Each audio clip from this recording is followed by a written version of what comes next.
What's good, y'all? It's your good sis Erica Vane back again with another amazing All American video. And in this video, we are talking about episode 4. Let's get into it. The episode opens on Layla in the studio with Kim Nitty, and Coop barges in and calls her JP. Very entitled for a person who no longer wants to rap. Sis, you seem big mad about a replacement Coop. Meanwhile, you still withholding the original Coop. Pick a side, sis. You want to be done? Then walk away and be done. If you need more time to ease back into music because it's in your blood, your DNA, and your bones, then just say that. And stop kicking up an attitude because you frustrated with your decisions. Then we cut to seeing Spencer helping Olivia prep for an interview for an internship with the LA Tribune. And I literally love seeing this Olivia. So present, hopeful, nervous, but still grounded. Seeing her pursue more opportunities in journalism is so eye-opening, and her assignment that she struggles with during this episode continues to reaffirm who Olivia is and who she wants to become. She gets assigned a funny and poppy story to write, and then speaks about leaning a little bit more into joy this year, and it was just so beautiful to hear. And before we exit the James house, we get a moment with Grace and Spencer, where Grace actually tells Spencer, "You won't be the first player to back off of a commitment," after he talks to her about not hearing back from Coach Dante, who we learned in last episode is no longer at Toledo State. Shout out to Mama Grace for presenting the opportunity, but had y'all thought about that before and not pushed him to sign early, he wouldn't be in this predicament and locked into this Toledo State choice because the head coach is an ass.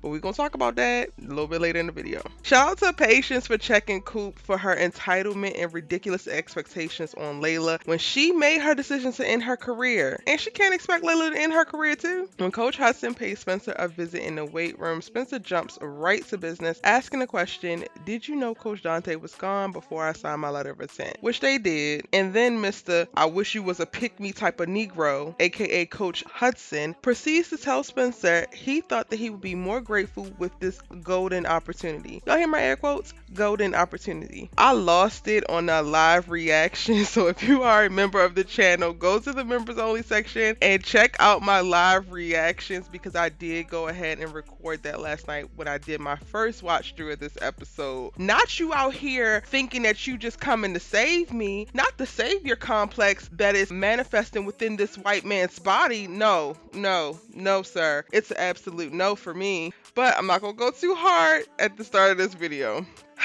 Coach Hudson then offers Billy Coach Dante's spot as the wide receiver coach, and it's given calculated and manipulative, sir. While I hope when Billy brought it to Laura that she would shut it down, she didn't, because, sis did just quit her DA job, thanks Olivia, and she's dropped into this supportive, loving wife role. So she's down to move to Toledo if he wants her to. And I get it, Laura, but no. Billy needs to release Spencer though so that he can go on and be greater, which is a realization that Billy comes to on his own throughout this episode. And I'm very proud of you, Billy, for finally and truly choosing Spencer. You are making a decision that will only benefit him when you actually could choose yourself, but still make it look like you were choosing for him. And that's growth. But don't get too comfortable, because I'm still on your head and you still got a ton of making up to do. And lucky for us, you have the perfect opportunity with Coach Hudson doubling down by the end of the episode and not releasing Spencer from his commitment, which is about to cost him his freshman year of college play. For a split second, y'all, we get to see Simone in this episode, and it was her whole, "Girl, you are the poster child for black emo chick for me." Y'all, when is Simone not gonna tell the truth? Aside from when she lied to Jordan and said it was his baby. After that, y'all, Simone has been amazing, so y'all gonna have to give my sis her good kudos. And I have been wanting to see more of her, even though Olivia has been giving us plenty to pay attention to and to be excited about. I have been wanting to see more of Simone. I would love to see a little bit more of Simone and Jordan, but they are good. If we don't see anything from them in reference to drama or issues or whatever, then it's safe to assume that they're actually good within their relationship and they're just doing what they got to do. Jordan is deep focused on trying to get recruited, trying to find his identity and figure out why he's perceived a certain way, and Simone is prepping for college, and we love that for both of them. Olivia decided to write about Black excellence, and Simone shares an honest and vulnerable take on what Black excellence is to her, discussing her decision to go to Princeton after her Princeton dreams were thwarted.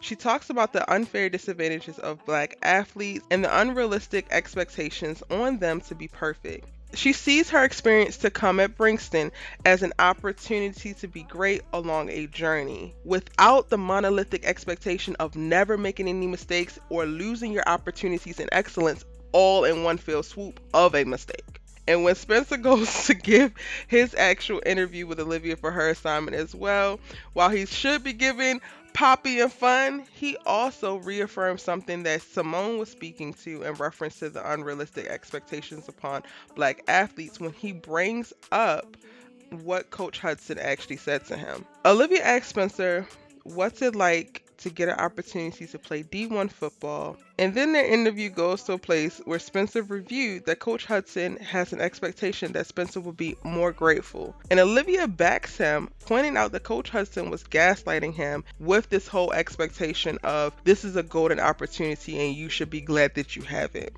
And this to me was reaffirmed prior to when Spencer was actually speaking with Billy at school, where he asked the question of, I know this is a great opportunity, why am I doubting it all of a sudden? Because we see throughout this episode Spencer really grappling with the idea that Coach Dante is not at the school anymore. Coach Hudson knew that, and then it didn't feel right from the beginning. But y'all know, I have been saying this entire fourth season. I have been saying Spencer does not want to go to Toledo. Spencer does not want to go to Toledo. So this Coach Dante not being there is actually just an excuse for him to act in the way that he wanted anyway. Because he didn't have any prospects, he made a desperate decision because he didn't feel like he was going to get anything else, or he had, I guess, lost hope that he was going to get something else. So he was going to try to make Toledo work. And now that the one thing that was great about Toledo ain't there, of course he don't want to be there no more. And I love that Olivia sacrificed her fun and poppy assignment for the truth, stating that the truth is more important than the fun, after talking with Spencer and Simone and getting this really great insight into the depths and the feelings of young black student athletes. Jordan spends the bulk of this episode sulking about his prospect of playing in the Platinum All-American game, and with this existential crisis looming, he asks the question, why does nobody see me as great? His frustration is further fueled after he finds out about Olivia's assignment and how she chooses to talk to Simone and Spencer, but not him. And we get it, Jordan. Your focus of the moment is now you want to be great. You want to be recruited. But unfortunately, sir, you have spent a lot of time wavering and not actually doing things that would make you great. And on top of that, like Olivia says, you don't see yourself that way, and that affects how others see you. And Olivia is so right. Take Spencer for example. He knows that he is great and still wants to be better. His every decision in life, for the most part, because getting back together with Layla, that whole situation, that don't count. But 99% of Spencer's decisions, actions, and even thoughts are because of how he sees himself, and in turn knows the world sees and expects this of him. For Jordan, while I love him calling out Billy for expecting him to screw up, he kind of also expects it of himself, allowing himself to hoe, backslide, getting off focus, and be self-destructive whenever he wants, or whenever he doesn't get what he wants. And I'm sorry, but not sorry, Jordan. That is just not the makings of a great player or person. And now you want to make people see something that is just now coming into fruition. You're going to have to put some consistency behind that desire, bro, and then you'll get there. You definitely have the potential to be great. But like I said, all last season, Jordan, you have to really want it and apply yourself. It's not just going to be given to you because you're a Beverly Hills baker, man. And we get another Coop and Asher moment in this episode, and this unlikely pair is given support and understanding, and I love to see it. If Asher can help Coop get her head out of her behind and back onto the right side of Layla in her music career, then I'm totally here for it. Also in this episode, Cam gets a moment to show out and be him, and honestly y'all, this is a preview for what we're going to see in Homecoming. Though Cam has his sights set on another adversary, he gonna always be him. And yes, Antonio, Cam is a hater, but at least he stopped hating on Spencer. He literally says, Toledo State got them some greatness. They lucky to have you. Thank you, Cam, because you just helped me confirm to Antonio Kelly that you was a hater and you didn't like Spencer for no reason, and now that y'all on the same team or not against each other, you want to be his friend.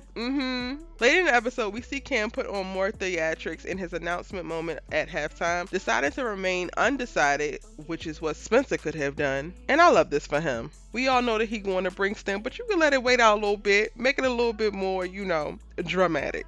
And his little moment of beef with the linebacker on the other team gives Jordan an opportunity to show up, break up the fight, and prove that he can be a leader. Okay, Jordan Baker, we see you. Olivia's article on Black excellence gave me life in this episode, and her delivery with the voiceover for the audience while writing it was truly chef's kiss. It is a discussion of what is Black excellence and then calls into question if it's attainable or better yet sustainable. She frames it with the experience of Black athletes and how they are championed for their wins and successes but quickly discarded in a moment's notice of a slight flaw, imperfection, or mistake. And honestly, that's the air of expectation that taints most Black life in the pursuit of greatness. I feel it in business, content creation, interpersonal relationships, travel, and more. What about you? Coach Hudson shows his true colors when Spencer tells him that he is decommitting, insinuating that Spencer took some money to change his mind or that him and Coach Baker actually coerced some other new deal.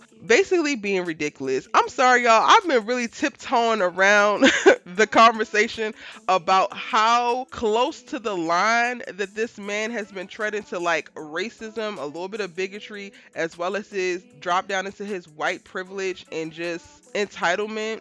But let's call a dang on spade a spade.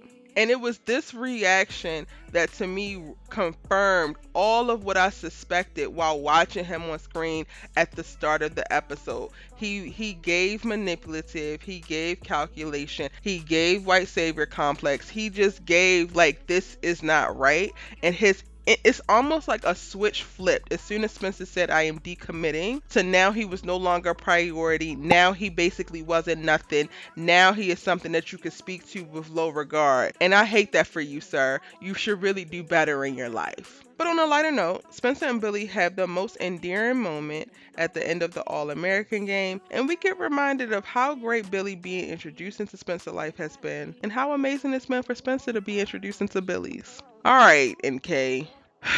You about to get me back on Billy's side after this episode, but I'm holding out. I'm still on his head, 15%. Also, by the end of the episode, we find out that Olivia actually does get the opportunity, even though she wasn't able to deliver a fun and poppy article, and we love this for her. And next week, we're going to be seeing how Billy helps Spencer navigate the troubles that are to come with Toldeo not trying to let him out of his commitment. Alright, y'all, let me know what you thought of the episode in the comment section down below. If you're new here, please hit that subscribe button and join the tribe. Turn on your bell notification so that you don't miss any of my All-American videos. If you missed it, I went live earlier today to talk about the episode with y'all because I wasn't able to go live right after the episode last night. So I will link that in the description box of this video so that you can check it out. If you are a member, I also recorded my live first reactions watching the video. So you can go to the members only tab and watch that video right now. And if you got it and you feeling froggy, you want more content or exclusive, go ahead and join the Erica Vane TV memberships as I create exclusive content for you all, give you guys videos first, and give you guys basically an all access pass to Erica Vane TV and all of the fun content that I'm creating before everybody else. If you want to join, you can click the join button and select the plan that best aligns with you and really helps support the channel. I'm coming to you guys this week with a preview video for next week's episode, updated synopsis breakdowns, as well as a few break off character stories. So again, be sure to hit the subscribe button. And if you're not already, follow me on your favorite social media site. I am on Twitter, I am on Facebook, I am on TikTok and Instagram, and I would love if you join me over there. Links to all of my social will also be in the description box down below. It's your good sis Erica Vane. I thank you so very much for watching, and I'm gonna see you in my next amazing All-American video. Bye!